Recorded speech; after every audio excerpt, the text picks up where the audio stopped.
Una de aquellas balas alemanas le había arrancado a Gary Pervier el testículo derecho.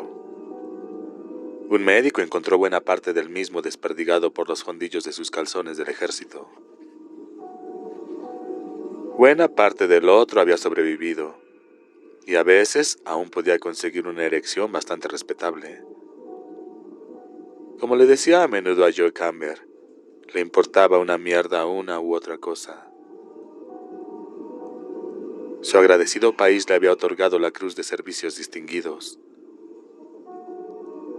Un agradecido equipo médico de un hospital de París le había dado de alta en febrero de 1945, con una pensión de invalidez de un 80% y una preciosa toxicomanía. Una agradecida ciudad natal le ofreció un desfile el 4 de julio de 1945. Para entonces tenía 21 años en lugar de 20. Podía votar, tenía las sienes planteadas y se sentía muy a gusto, gracias a Dios. Los agradecidos ediles de la ciudad eximieron la propiedad de Pervier de impuestos a perpetuidad.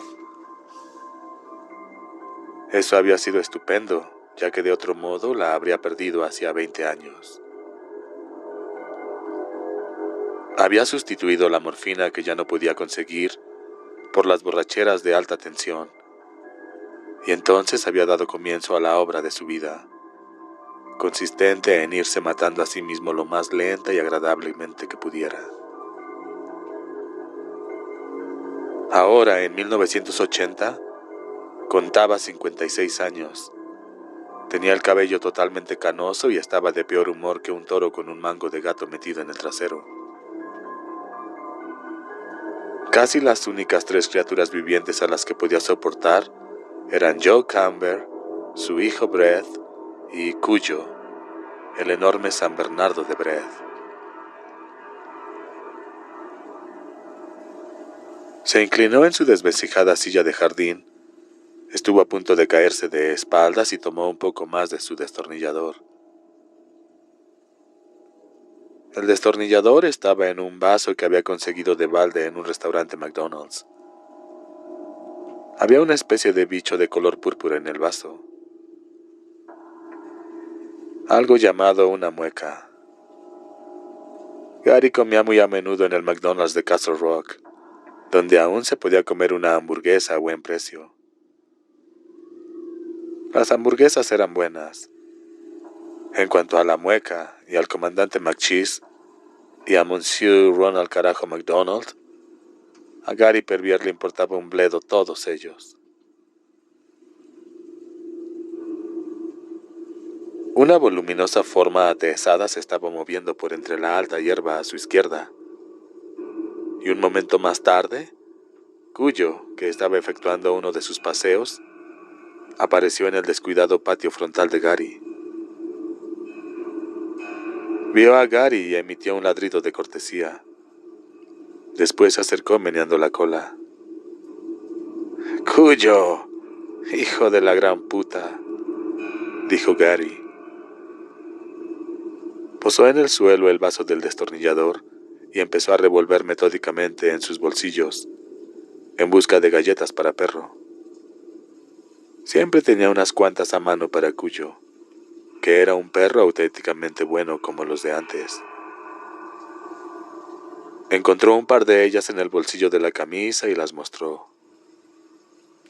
«Siéntate, muchacho, siéntate».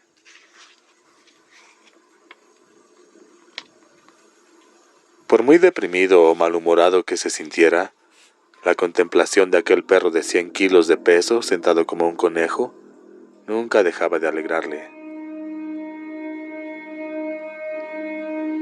Cuyo se sentó, y Gary vio un pequeño arañazo de desagradable aspecto, ya cicatrizando en el hocico del perro.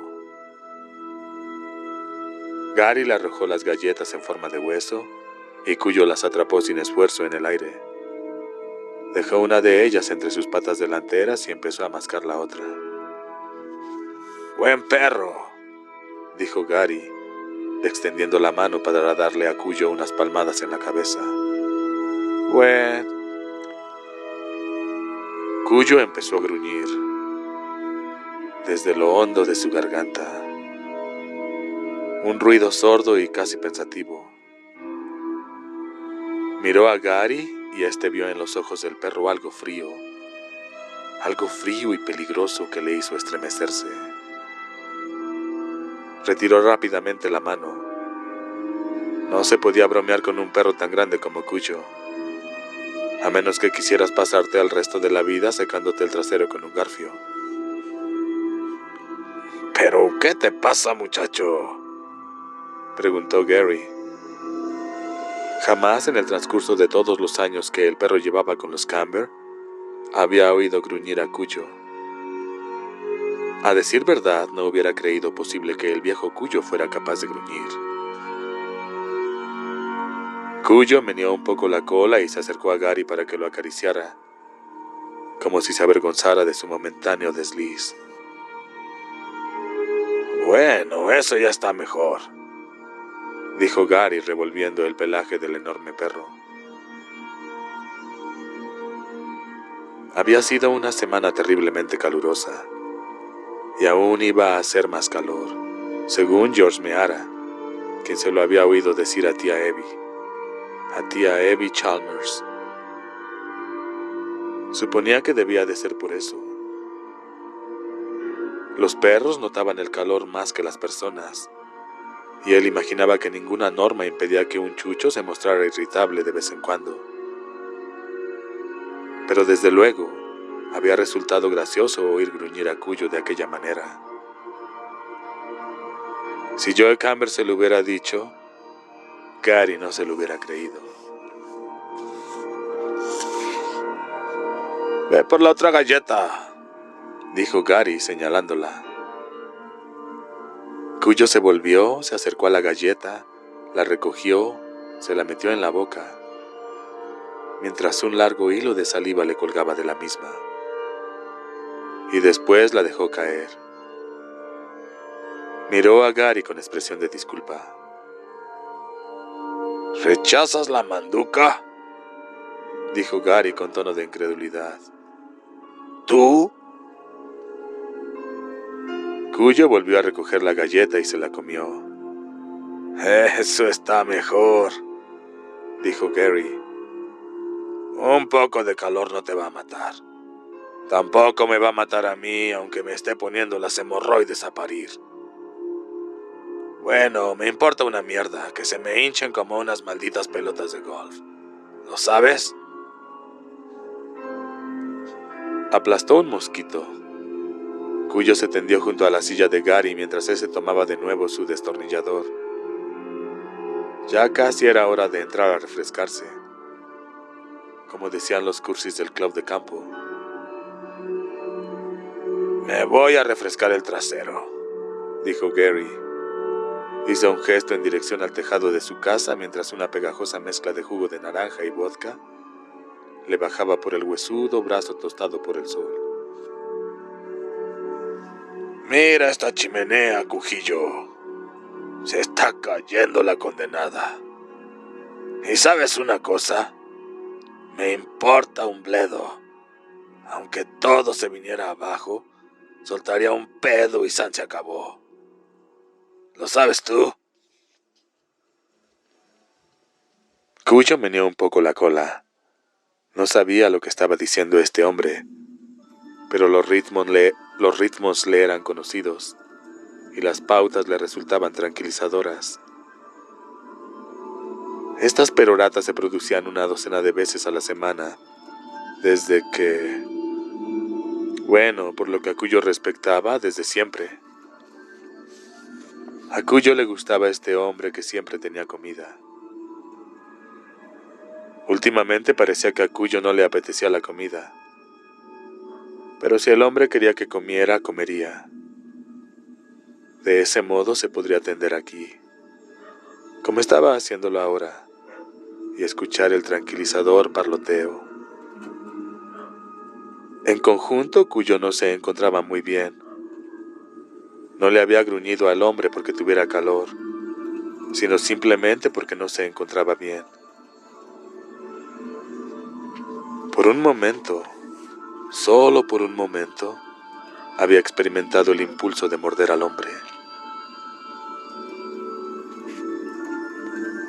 «Parece que te has raspado el hocico con unas zarzas», dijo Gary.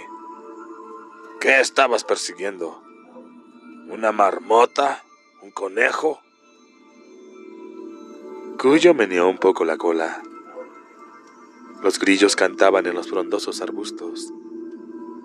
Detrás de la casa, las madreselvas crecían sin orden ni concierto, atrayendo a las soñolientas abejas de una tarde de verano. Todo en la vida de Cuyo hubiera debido estar bien, pero en cierto modo no lo estaba. No se encontraba bien en absoluto.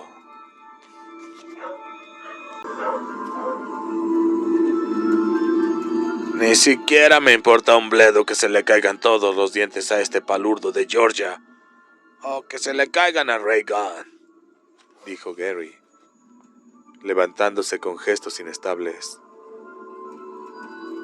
La silla de jardín se la dio y cayó.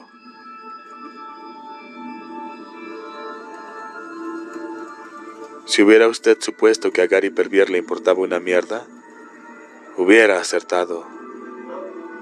«Discúlpame, chico». Entró en la casa y se preparó otro destornillador. La cocina era un ruidoso horror cubierto de manchas de mosca, con bolsas verdes de la basura abiertas, latas vacías y botellas vacías de bebidas alcohólicas. Cuando Gary salió de nuevo con otra bebida en la mano, Cuyo ya se había marchado. El último día de junio, Donna Trenton regresó del centro de Castle Rock.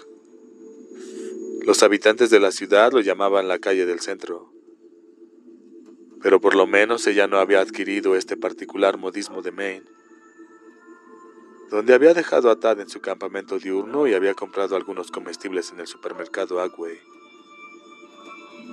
Tenía calor y estaba cansada, y la contemplación de la vieja furgoneta Ford Ecoline de Steve Kemp, con los chillones murales del desierto pintados en los costados, la puso repentinamente furiosa. La cólera había estado hirviendo a fuego lento todo el día. Vic le había hablado del inminente viaje a la hora del desayuno, y al protestar ella por el hecho de que la dejara sola con Tad durante lo que podían ser 10 días o 2 semanas, o solo Dios sabía cuánto tiempo, él le había explicado con toda claridad las cuestiones que estaban en juego. Le había metido el miedo en el cuerpo y a ella no le gustaba que la asustaran. Hasta aquella mañana, el asunto de los Red Raspberry Singers le había parecido una broma. Una broma bastante graciosa a expensas de Vic y Roger. Jamás hubiera imaginado que una cosa tan absurda pudiera tener unas consecuencias tan graves. Después, Tad se había puesto pesado a propósito del campamento diurno, quejándose de que el viernes anterior un chico mayor le había empujado. El chico mayor se llamaba Stanley Dobson, y Tad temía que Stanley Dobson le volviera a empujar. Había llorado y se había agarrado a ella cuando le había llevado al campo de la Legión Americana, en el que se hallaba ubicado el campamento, y había tenido que soltarle los dedos de su blusa uno por uno, haciendo que se sintiese más un nazi que una mamá. «Irás al camp diurno, ja ja, Maine mamá». A veces Tad parecía muy pequeño para su edad, muy vulnerable. ¿Solo de los niños se suponía que eran precoces e ingeniosos? Tenía los dedos manchados de chocolate y le había dejado las huellas en la blusa. Le recordaban las huellas de manos manchadas de sangre que a veces se veían en las revistas baratas de detectives. Para redondear la cosa, su pinto había empezado a funcionar de una manera muy rara mientras regresaba a casa desde el supermercado, con sacudidas y detenciones, como si se tratara de un caso de hipo automovilístico. Al cabo de un rato el vehículo se había calmado, pero lo que podía ocurrir una vez podía volver a ocurrir. Y para acabarlo de arreglar, aquí estaba Steve Kemp. Bueno, pues nada de idioteces, murmuró por lo bajo, tomando la bolsa de la compra y descendiendo del vehículo